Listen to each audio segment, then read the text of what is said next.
Aulas 16 e 17, nomenclatura de hidrocarbonetos ramificados.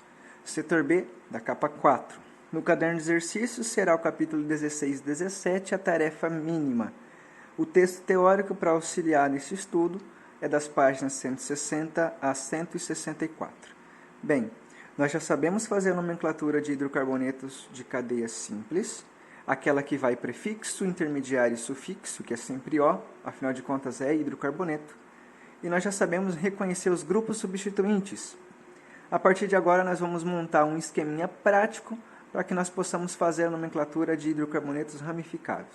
Então perceba, o primeiro passo é determinar a cadeia principal. Para os alcanos, ou seja, aqueles que têm apenas ligações simples, será aquela que contém a maior quantidade de carbonos possível. Para aqueles insaturados, ou seja, os alquenos, alcadienos e também os alquinos, perdão pela escrita aqui errado, são alquinos, a insaturação precisa estar dentro da cadeia principal, ainda que ela não tenha maior quantidade de carbonos. Mas, uma vez dentro da cadeia principal a insaturação, eu preciso contabilizar a maior quantidade possível de carbonos dentro da cadeia principal. O que sobrar, eventualmente, será grupo substituinte. A segunda parte, segundo passo, é exatamente esse: identificar e dar nome para os possíveis grupos substituintes. Para os alcanos, a posição dos grupos substituintes precisa ser a mais próxima da extremidade possível, ou seja, se eu tenho ali um grupo substituinte num terceiro carbono, este terceiro carbono eu preciso verificar se ele está mais próximo de uma extremidade da direita ou da esquerda. De onde ele estiver mais próximo, eu começo a contagem. 1, 2, 3. Nós faremos um exemplo para que fique mais claro. Para os alquenos, alquinos e alcadienos, eu preciso dar prioridade à insaturação, ou seja, ela precisa e será nomeada a cadeia de acordo com a presença da insaturação mais próxima de uma das extremidades. E por fim, eu vou dar nome para os compostos em uma ordem alfabética. Então, para os alcanos, primeiro vem a posição do grupo, o nome do grupo e o nome da cadeia principal, como eu disse, em ordem alfabética. Para os alquenos, alquinos e alcadienos, isso não muda. Eu tenho a posição do grupo, o nome do grupo e o nome da cadeia principal também em ordem alfabética.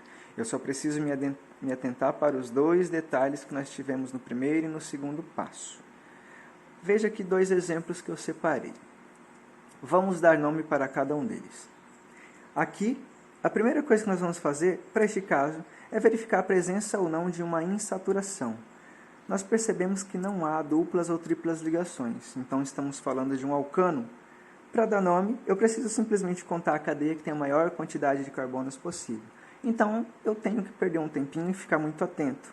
Então, veja. 1, 2, 3, 4, 5, 6.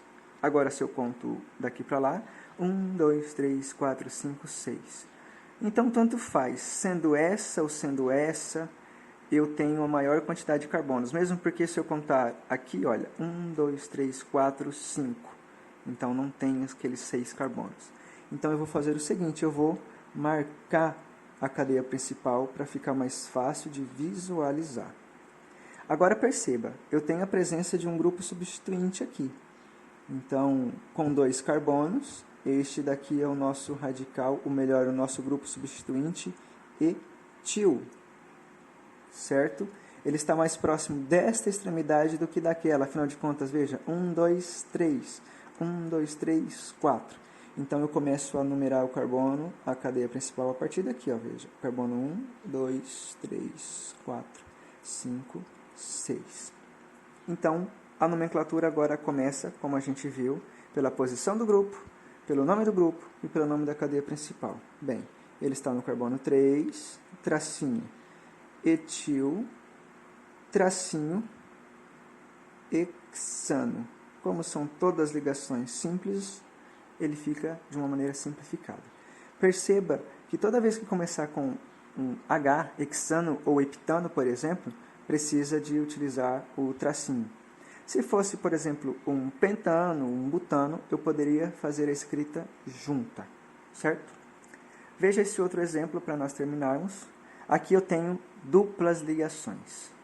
1, 2.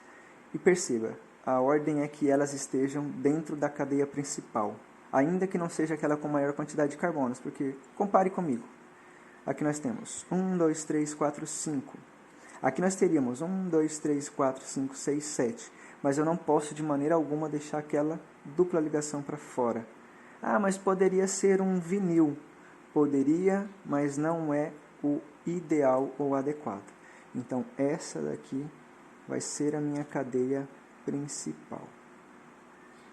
E como as insaturações determinam uma posição e a ordem numérica da cadeia principal, essa está mais próxima da extremidade do que aquela. Então, este é o carbono 1, este o 2, 3, 4, 5. Identificamos aqui um grupo substituinte com 4 carbonos. Então, estão em linha reta. Nós temos aqui um grupo substituinte que é o butil. Então, nós determinaremos o nome começando pela posição do grupo, que está no carbono 3. O nome do grupo, que é butil. Posteriormente, nós daremos o nome à cadeia principal. Aqui, por não se tratar de um H, eu vou escrever junto. Então, eu tenho pente, são 5 carbonos. Agora aqui eu vou fazer um tracinho e dizer onde estão as ligações duplas.